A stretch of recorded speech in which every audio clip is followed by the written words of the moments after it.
ভাই এই বিজনেসে কত বছর? এটা আমাদের বাপদাদার ব্যবসা। মানে কয় প্রজন্ম ধরে এটা করতেছেন আপনারা? বাপদাদা দাদা এরকম শুরু হয়েছে, মানে জাতিগত তো ঘোষ আমাদের শুরু থেকে। আমাদেরও এখানেও আছে গান্ধী ঘোষ, ওনারা এইটাই করে আর কি। আপনি এটা তো 100% গরুর দুধ দিয়েই করেন? হ্যাঁ, গরুর দুধ, এনডিবি খামারের দুধ আসে, সবচেয়ে ভালো দুধ।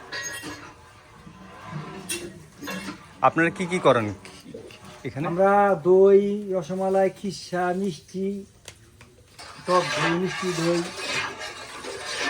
আপনি এই দুধটা কালেক্ট করেন কয়জনের থেকে, মানে অ্যারাউন্ড আমরা প্রতিদিন? এই যে সবচেয়ে ভালো দুধ হলো এদের, সবচেয়ে ভালো এরকম দুধ হয় না। এটা সর্বোচ্চ অতি উত্তম দুধ, চরের দুধ। চরের? হ্যাঁ, ওই চরে যে মানে ঘাস খাওয়া গরুগুলার দুধ? 8 টাকায় দুধ হইলে 8 কেজি। এটা অনেক ভালো। এরকম মানে 64 কেজির মতো অ্যারাউন্ড ওনার থেকেই আসে। এই এনার লেগা না, 8টা শুধু পার পিস 1 কেজি করে হয়। এনাদের ও, 8টা। 100 কেজি দুধ নিয়ে আসি। এনাদের পাড়া মানে চরের দুধ পাইবে আছে না, হ্যাঁ। একটা পাড়া আছে, পাড়া দুধ সে নিয়ে আসি। বুঝতে পারছেন। মানে আপনার নাম?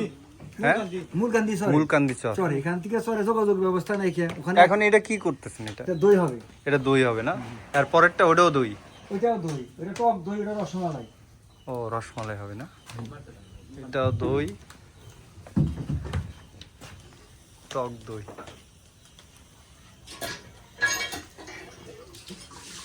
ডেলি কত? ব্যবসা কিন্তু ঢাকাতে। জি, আমাদের ব্যবসা কিন্তু ঢাকাতে। ঢাকাতে?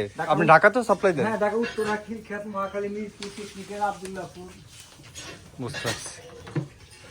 তো ডেলি আপনার কত লিটার দুধ লাগে? লিটার না কেজিতে ওনার হিসাব? ওই আমাদের আমরা মনে কেজিতে করেন যে দেই। 15-20 মণ দুধ লাগে। 15-20 মন। 20 পার ডে।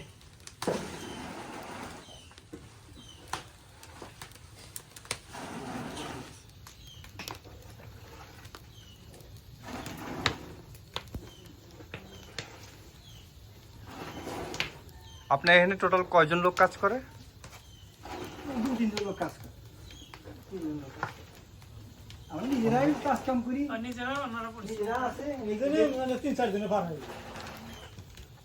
মানে লোক লাগে না লাগান তো এরা পরে যায় না। আমাদের সাথে সাথে করি, আমাদের ব্যবসা অল্প প্রফিট, তোমার নিজেরাই একটু চমচম বেশি।